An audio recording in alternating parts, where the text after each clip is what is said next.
ಶಿವಗಂಗೆ ಸಮುದ್ರ ಮಟ್ಟದಿಂದ 1368 ಮೀಟರ್ ಎತ್ತರಕ್ಕೆ ಬೆಳೆದು ನಿಂತಿರುವ ಈ ಬೆಟ್ಟ ಬೆಂಗಳೂರು ಗ್ರಾಮೀಣ ಜಿಲ್ಲೆಯ ಭೂದೃಶ್ಯದ ಮುಕುಟಪ್ರಾಯ.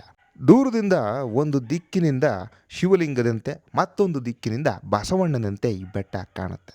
ಹೀಗೆ ಈ ದೊಡ್ಡ ದೊಡ್ಡ ಬಂಡೆಗಳ ಮೇಲೆ ಹೆಜ್ಜೆ ಹಾಕ್ತಾ ಹಾಕ್ತಾ ಸಾಗೋ 3 ಕಿಲೋಮೀಟರ್ ದೂರದ ಈ ಚಾರಣ ನಮ್ಮನ್ನು ಪ್ರಕೃತಿಯ ಆಹ್ಲಾದಕರ ವಾತಾವರಣದಲ್ಲಿ ಕಳೆದು ಹೋಗಿಸಿ ಮೇಲೆ ಹೋದಂತೆ ಬೆಂಗಳೂರು ಗ್ರಾಮೀಣ ಮತ್ತು ತುಮಕೂರು ಜಿಲ್ಲೆಗಳ ಹಳ್ಳಿಗಾಡಿನ ಪರಿಸರ ಮತ್ತು ಜಲಾಗಾರಗಳನ್ನು ತೋರಿಸುತ್ತೆ.